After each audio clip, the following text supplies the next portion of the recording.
We begin in 1750 in North America. It's been 150 years since settlers from Western Europe, mostly fleeing poverty, famine, or religious and political persecution, first arrived on the continent. Their arrival came at the expense of millions of Native Americans who lived there for thousands of years, mostly in tribes. On the East Coast, Great Britain has established colonies inhabited by 1.5 million people. The northern regions depend mainly on fishing and trade, while in the south, the climate is ideal for growing products such as tobacco, rice, and cotton. Rich landowners, called the planters, seize vast territories that they exploit by buying slaves from Africa via the triangular trade. Further west, the Appalachian Mountains form a natural boundary. Beyond it is the vast French colony, which lives mainly off the fur trade. Tensions rise between the French and British colonies. When the 7 Years' War breaks out in Europe, Britain dominates and takes hold of New France. Native American tribes living there unite to demand the departure of the British and the recognition of their own state. To calm the situation, the British government hurriedly carves out an Indian reservation between the Appalachians, the Mississippi River, and the Great Lakes. This does not please the colonists, who wanted to seize the opportunity to extend their territories to the west. In addition, war proves costly for Britain. The country expects its colonies to repay parts of its debt through new taxes, which further angers the settlers. In Boston, in protest of taxes on tea, colonists disguised as Native Americans climb on board British East India Company ships and throw out its tea cargo into the ocean. With the situation tense, representatives from 12 colonies gather in Philadelphia to organize the First Continental Congress. They decide to boycott British goods.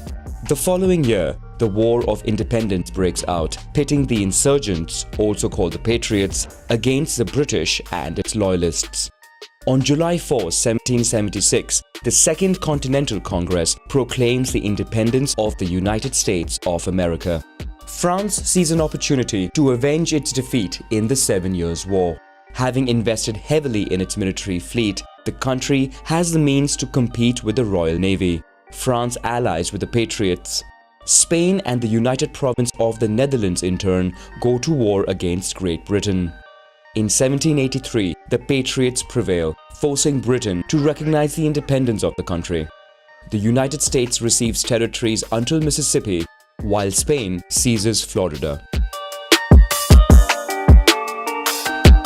This marks the first time a European colony gains independence. The United States adopts a constitution based on a strict separation of powers. The legislative power, formed by the Congress, passes laws and budgets. The judiciary, with the Supreme Court, upholds the Constitution. And finally, there is the executive power, with the US President, the head of government. On the other hand, the 13 states retain sovereignty over their own constitution and governor. It was decided to build the new capital, Washington, along the Potomac River. In the west, each new territory with at least 60,000 free citizens would be allowed to form a new state equal to the others. Pioneers set off to relocate there, pushing back Amerindian tribes further west of the Mississippi River. In 1800, France obtained Louisiana from Spain in exchange for the Kingdom of Etruria. But it proves difficult to protect this vast, faraway, and relatively less-known territory. Fearing the loss of Louisiana to United Kingdom in war, France decides to sell the region to the United States. Congress then funds expeditions to explore and reach the Pacific Oceans. In Europe, France and the UK clash again. The United States first tries to remain neutral, but following tensions with Britain, enters the war. It fails in a bid to invade the colony of Canada as a British maritime raid reaches Washington and burns the city. At the end of the war, the United States abandons its ambitions in the north and focuses on the south, where the Spanish Empire is in decline. A military incursion in Florida allows, after negotiations, the annexation of the territory. In the west, Oregon is shared with the United Kingdom. East of the Mississippi, 5 Amerindian tribes are adapted to the settlers' sedentary and agrarian lifestyle. But Congress nevertheless decides to take over the land and pushes the natives to a reserve west of the Mississippi. Thousands die of exhaustion on the way. In Mexico, Texas, which is populated mainly by settlers from the United States, declares its independence. After a war, the Republic of Texas is created and in 1845 is annexed to the United States. But as the border is poorly defined, both countries are at war. The United States prevails and takes the opportunity to annex New Mexico and California, where the discovery of gold causes a rush that attracts hundreds and thousands of pioneers of all origins. With the land route proving dangerous, private funds are invested in the construction of a railway in Panama. The state of California is admitted, which does not have slavery. Southern states are largely agrarian and have slavery, while northern states are industrial and abolitionist. Both sides wish to extend their model to the new western states, causing the gap between them to widen. In 1860, Abraham Lincoln, who is hostile to slavery, is elected president of the country. In response, southern states secede from the United States one by one and band together to proclaim the Confederate States of America. Then begins the Civil War, which pits the Unionists of the North against the Confederates of the South. The North sets up a maritime blockade on the Atlantic coast, cutting out any potential support from Europe and blocking cotton exports. In 1865, the North prevails and takes the opportunity to impose its policies. Slavery is abolished and 3.5 million slaves are freed. But African Americans are now victims of segregation and racism, especially through the emergence of the Ku Klux Klan, a white supremacist organization. Many migrate to the north while others move to cities. The Russian Empire fears losing Alaska to Britain, so chooses to sell the territory to the United States. To accelerate its conquest of the West, the government finances the construction of transcontinental railway lines. In the center of the country, the invention of new machinery allows intensive agriculture. Vast plantations of wheat, corn, and large pastures are set up at the expense of the last 250,000 Amerindians who are kept on reserves. On the other hand, the rich soil allows rapid development of industry. The old continent Europe now views the United States as an El Dorado. Fleeing poverty and religious persecution, many southern and eastern Europeans migrate to the United States where they work as cheap labor. But the economic boom only benefits a minority. An elite group of industrialists grows rich quickly by establishing monopolies in sectors such as steel, railways, oil and banks at the expense of workers and peasants, including women and children working in harsh conditions. Strikes and protests erupt, demanding better conditions, but these are often met with violence by private militias or the National Guard. While European powers colonize a large part of the world, the United States also looks to project its power on the international scene. While annexing Hawaii in the middle of the Pacific, the country turns to Cuba, where there is a revolt against the Spanish. The United States supports Cuban independentists. After the mysterious explosion of a US Navy ship in the port of Havana, war breaks out between Spain and the US. The US wins, obtains the independence of Cuba, and seizes Puerto Rico, Guam, and the Philippines.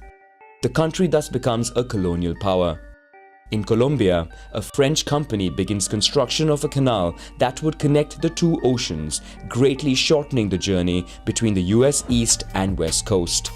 The United States buys the project and then intervenes to support the independence of Panama. In return, the new government of Panama offers the US a strip of land which helps complete the construction of the canal, inaugurated in 1914.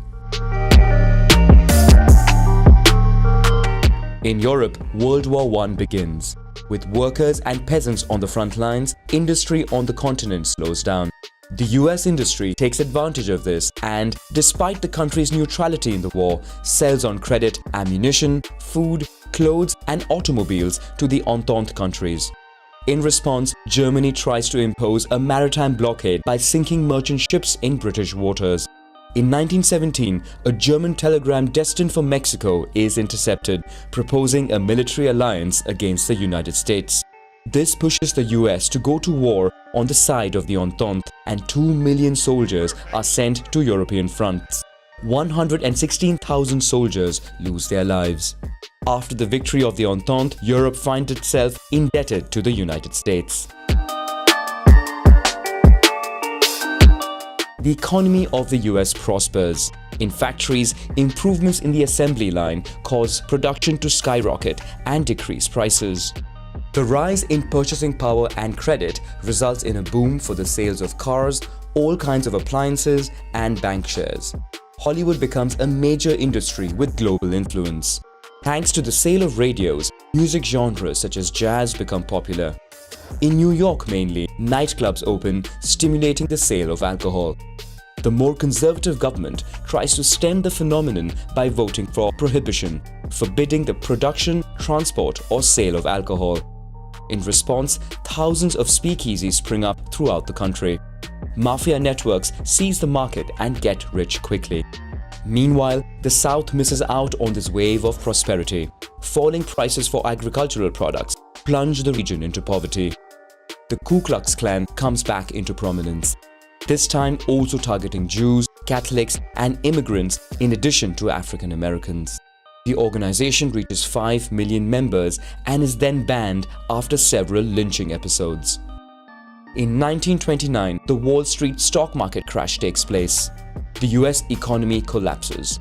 In a few short years, a string of bankruptcies of companies and banks pushes a quarter of the active population into unemployment. Prohibition is lifted and steps are taken to try and revive the economy and improve working conditions. In Europe, World War II breaks out. The United States, although officially neutral, prepares for war by reinstating military service. In addition, the country sells arms mainly to the United Kingdom and the USSR. In the Pacific Ocean, in order to curb the expansion of imperialist Japan allied to Nazi Germany, the United States imposes upon the country an embargo on steel and oil. In response, Japan launches a surprise attack on Pearl Harbor, causing the US to enter the war. The country secretly embarks upon a research program to create the atomic bomb. In 1945, the Allies overcome Germany. The USSR and the US then unite against Japan. A ground invasion by the Soviets and 2 atomic bombs dropped by the United States on the cities of Hiroshima and Nagasaki force Japan to surrender. At the end of the war, the US supports the creation of the United Nations, whose primary role is to maintain peace and security in the world. Europe finds itself in ruins and is exhausted by war. The United States and the USSR emerge as the 2 great world powers. After World War II, the USSR and the United States try and peddle their influence in Europe. The US implements the Marshall Plan, while the Soviet Union supports pro-communist governments in Eastern countries. The old continent is found divided by the Iron Curtain. The USSR and the US engage in a Cold War, that is an arms race without direct confrontation. The US, largely spared the ravages of war on its territory, has an industrial, economic, and military advantage. Inside the country, federal officials sympathetic to communist ideas are dismissed. Hollywood is also used to churn out anti-communist propaganda. On the global arena, the country employs an interventionist policy aimed at stemming at all costs the spread of communism. The US intervenes in Greece, China, and engages its military in Korea and Vietnam. The Soviet Union, for its part, invests heavily to catch up with the US. After developing atomic weapons of its own, it becomes the first country to send a satellite into orbit and further outdoes itself by sending the first man into space. The US then launches the Apollo program, which aims to send the first astronaut to the moon. In Cuba, an attempt to overthrow the new communist government fails. The Soviet Union takes advantage to ally with the country and installs nuclear missiles on its territory pointed at the US. Tensions build to a point where it seemed a Third World War was imminent. However, an accord is reached between the two world powers, resulting in the USSR withdrawing from Cuba.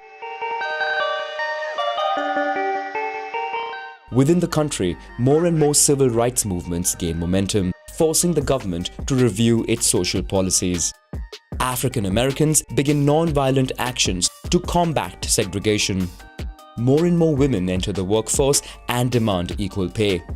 Native Americans also fight for better conditions.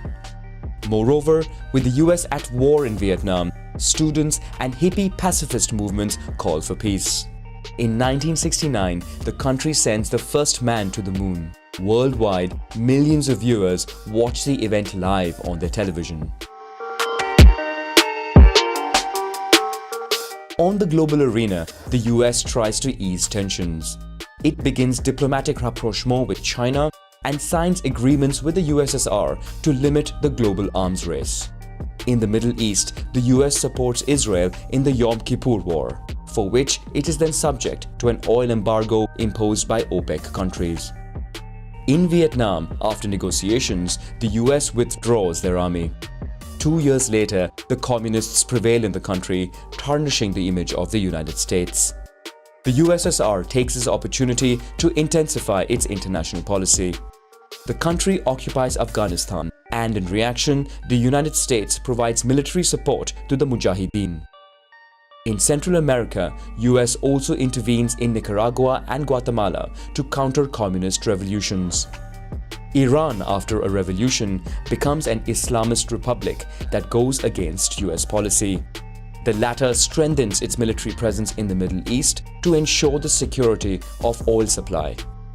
On the Soviet side, the USSR struggles to contain the revolutions in Eastern Europe. With its economy in tatters, despite attempts at reform, in 1991, the USSR collapses, marking the end of the Cold War. The US emerges as the only major world power.